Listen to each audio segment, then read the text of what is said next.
chimney's lit. Beer is cold. It is very cold out. But it's gonna be good. All right, so I got a beef chuck roast and some shanks. The bones are gonna get boiled down for the beef stew.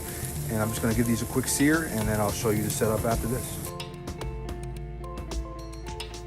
All right, now I got my setup for my Dutch oven here. I sit on top of these baskets because I just think I get more heat that way. And then some more coals back here if I have to add as I go. And then some onions. And then here's the steaks that we just seared off. We'll cut these up. Let's get the onions and garlic in here and get these nice and nice. Beef bones are in. Now we take the beer. And the beer, beautiful. Some beef stock. Boom. Half a container of beef stock. And then the chopped up meat that we had here will go in there as well.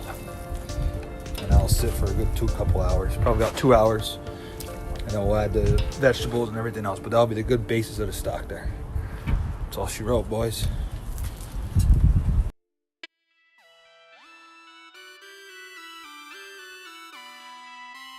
All right, so it's been 2 hours. We got these vegetables here, the Worcestershire. Let's take this off and see where we're at. Cold still looks good. Go ahead and see where we're at.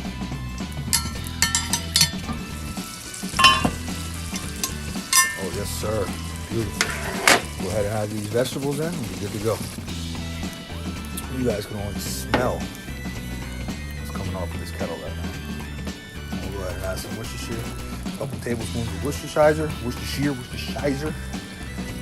Let this just cook down for another hour, maybe 45 minutes. And that's it. So that's it. I got a couple pieces of bread on there just toasting to serve with this. And let's see what she looks like. Golly. Yes, sir.